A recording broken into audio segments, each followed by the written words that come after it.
Assalamualaikum warahmatullahi wabarakatuh. Perkenalkan, nama saya Mimi Bridianti. Saya mahasiswa dari Universitas Bakti Kencana Bandung, kelas 2 S1 Keperawatan. Tujuan dari video ini adalah untuk memenuhi salah satu tugas ujian praktikum keperawatan maternitas, yaitu ada pemeriksaan prenatal. Nah, tujuannya adalah untuk melihat kondisi ibu dan janin.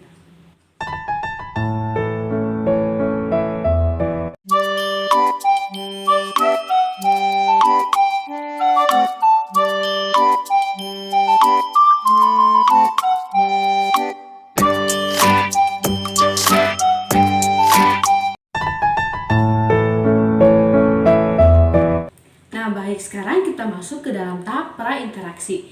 Tahap prainteraksi sendiri adalah yaitu ketika perawat itu harus mengeksplorasi perasaan, menganalisis kekuatan, kelemahan terhadap dirinya sendiri, dan mengumpulkan data klien.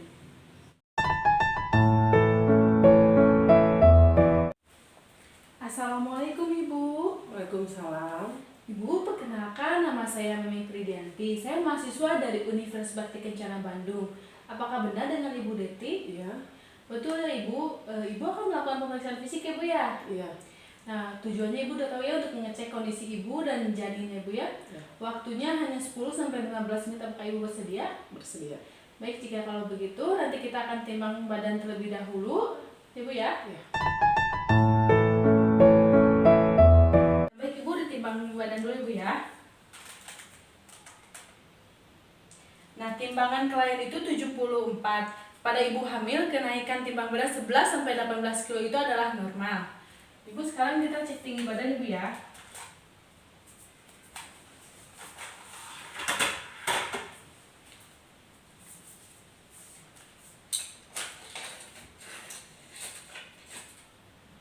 Nah, tinggi ibu 162. Nah, jika pada ibu hamil 140-145 itu akan resiko panggul sempit atau persalinan yang sulit. Nah, Ibu, sekarang saya mau tanya, apakah Ibu sudah buang air kecil? Udah. Nah, setelah kita instruksikan klien sudah buang air kecil, kita akan melakukan pemeriksaan fisik head to toe dari kepala hingga kaki. Nah, sebelum kita melakukan pemeriksaan fisik dari kepala hingga kaki, kita akan melakukan cuci tangan terlebih dahulu.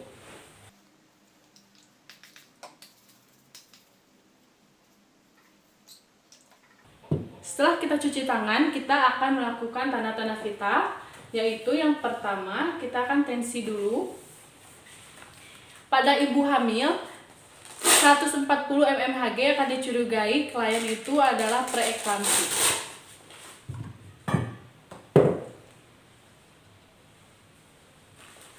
Ibu ditensi dulu Ibu ya.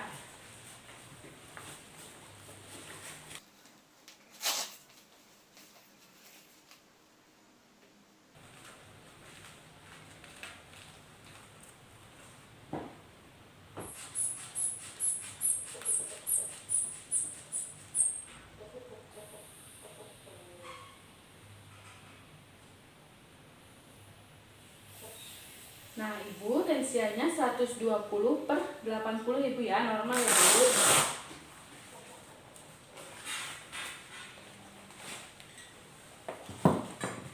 Nah, selanjutnya kita akan melakukan pemeriksaan suhu tubuh, respirasi, serta nadi.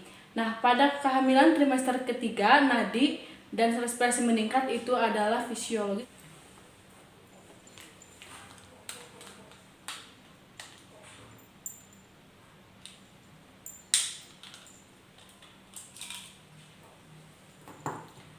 Sebelum kita melakukan pemeriksaan suhu tubuh, kita akan bersihkan dulu termometernya. Lalu kita buang ke bengkok, serta kita akan bersihkan ketiak ibu. Ibu mohon ya, dibersihkan dulu ya.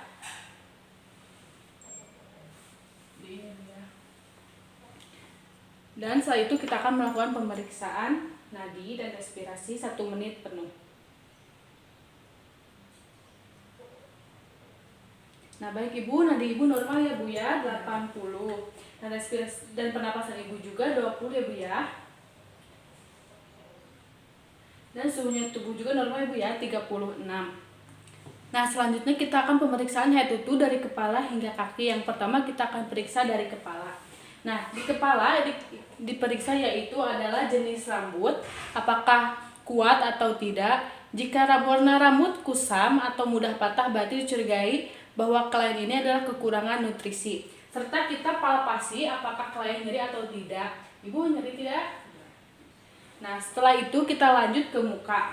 Pada muka klien, kita lihat apakah ada kolosmen gravidarum apa tidak, dan itu adalah normal atau terjadi kehitaman pada dahi, kedua pipi, dan di sekitaran dagunya. Dan selanjutnya kita akan pemeriksaan mata.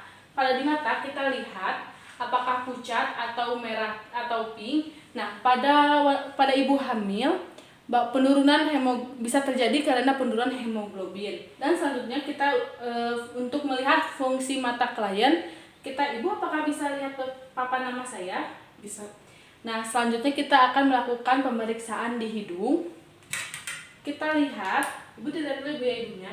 Dilihat yaitu mulai dari kebersihannya, apakah ada polip atau tidak, dan selanjutnya untuk fungsi penciumannya kita menggunakan kayu putih. Ibu apa bisa menyium ini? Bisa. Bisa ya Bu ya. Dan selanjutnya yaitu pemeriksaan telinga. Kita lihat kebersihannya. Ibu miring sebelah sana Ibu ya. Kita lihat kebersihannya dan selanjutnya kita periksa di sebelahnya lagi. Selanjutnya kita akan melakukan pemeriksaan di mulut. Kita lihat apakah kering atau lembab, dan kita instruksikan juga klien untuk membuka mulutnya. Ibu, dibuka dulu ya mulutnya. Dan setelah itu kita lihat apakah ada karies atau tidak. Pada ibu hamil mengalami karies atau penghitaman itu adalah normal. Lalu kita juga lihat apakah ada giginya berlubang atau tidak. Dan selanjutnya yaitu adalah mempalpasi leher klien. Kita palpasi apakah ada nyeri atau tidak. Apakah ada nyeri Bu? Tidak. Dan selanjutnya kita palpasi juga apakah ada kelenjar tiroid atau tidak. Dan selanjutnya yaitu adalah pemeriksaan payudara. Kita lihat atau inspeksi payudaranya simetris apa tidak. Lalu kita lihat juga puting kliennya apakah menonjol, apa mendatar, atau tertarik ke dalam. Nah, jika yang bagus adalah untuk menyusui adalah ketika putingnya menonjol. Setelah itu kita akan palpasi dari pangkal hingga ke puting, atau kita mengikuti searah jarum jam. Lalu kita juga cek kolostrumnya, yaitu dengan memencet putingnya. Dan selanjutnya adalah pemeriksaan abdomen. Kita lihat pembesarannya ke arah mana. Dan setelah itu kita lihat jika ada garis ke bawah atau ke simplisis itu disebut dengan linea alba. Dan ketika ada putih-putih di sini itu adalah yang disebut dengan striae. Dan selanjutnya kita akan melakukan pemeriksaan bising usus. Bising usus normalnya adalah 6-12. Dan ketika ibu hamil normal jika bising ususnya itu mengalami penurunan.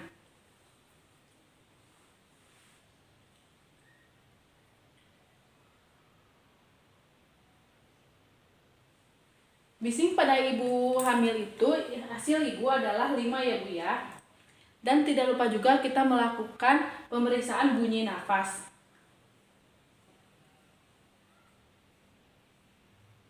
Takutnya apakah ada ronggi, mengi, seperti itu.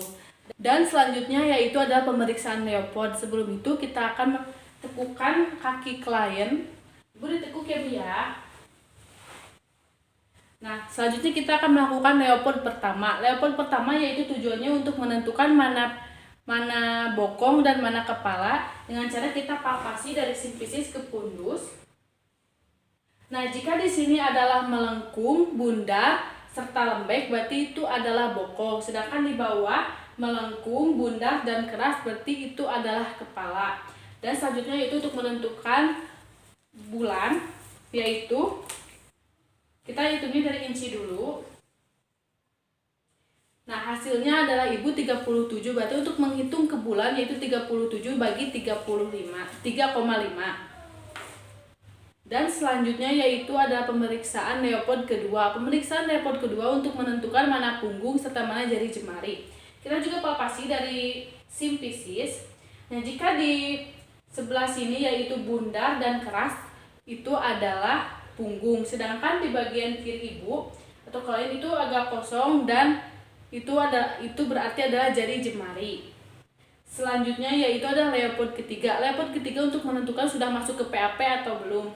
Caranya yaitu ketika digoyangkan di simfisis, ketika klien itu bisa digoyangkan berarti itu belum masuk ke PAP. Sedangkan jika tidak bisa digoyangkan itu sudah masuk ke PAP.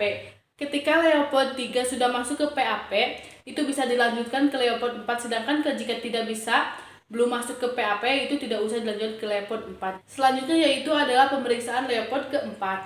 Nah, pemeriksaan leopard keempat itu bisa dilakukan ketika di leopard 3 sudah masuk ke PAP dengan cara kita palpasi dari fundus ke simfisis. Jika bertemu itu hanya sedikit yang masuk ke PAP. Nah, jika hanya pertengahan, berarti itu hanya setengahnya yang masuk ke dalam PAP. Jika menjauh, berarti itu sudah masuk semua ke PAP. Nah, selanjutnya kita akan melakukan pemeriksaan DJJ atau detak jantung janin menggunakan Doppler. Nah, jika kita ketika mendengarkan menggunakan Doppler seirama dengan nadi ibu, berarti itu bukan DJJ. Nah, sedangkan jika DJJ-nya lebih cepat, kita dengarkan di sininya lebih cepat, berarti itu telah benar DJJ.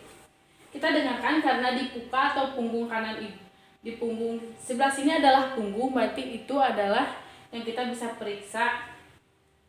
Kita sambil pegang tangan ibu. Dan normalnya DJJ adalah 120 sampai 160 dan hasil DJJ klien adalah 130 ibu ya hasilnya.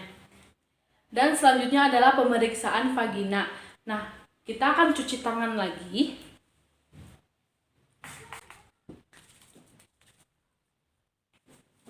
Lalu tidak lupa juga kita akan memakai handscoon.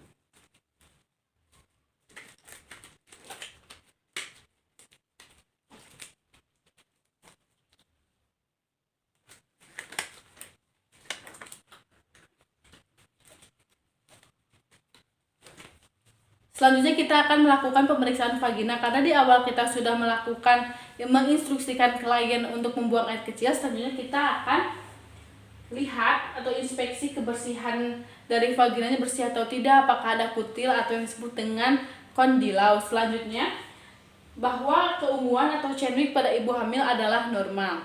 Dan kita lihat juga apakah klien mempunyai hemoroid apa tidak dengan cara kita memiringkan klien. Ibu dimiringkan dulu Bu ya.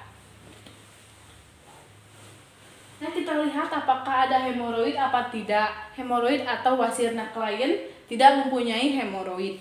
Ibu dibalik lagi boleh. Dan selanjutnya yaitu adalah pemeriksaan Homan exercise. Sebelum kita melakukan pemeriksaan Homan exercise, kita akan melakukan pemeriksaan. Lihat dulu kaki kliennya apakah simetris atau tidak, apakah terjadinya udem atau tidak. Pada ibu hamil semester 3 itu adalah normal dengan cara kita palpasi atau tekan. Dan selanjutnya yaitu ada pemeriksaan Homan exercise dengan cara kita angkat dan kita tekan seperti ini. Ibu sakit tidak? Nah, jika klien tidak mengalami kesakitan atau jika klien mengalami kesakitan berarti itu adalah terjadi tromboplebitis.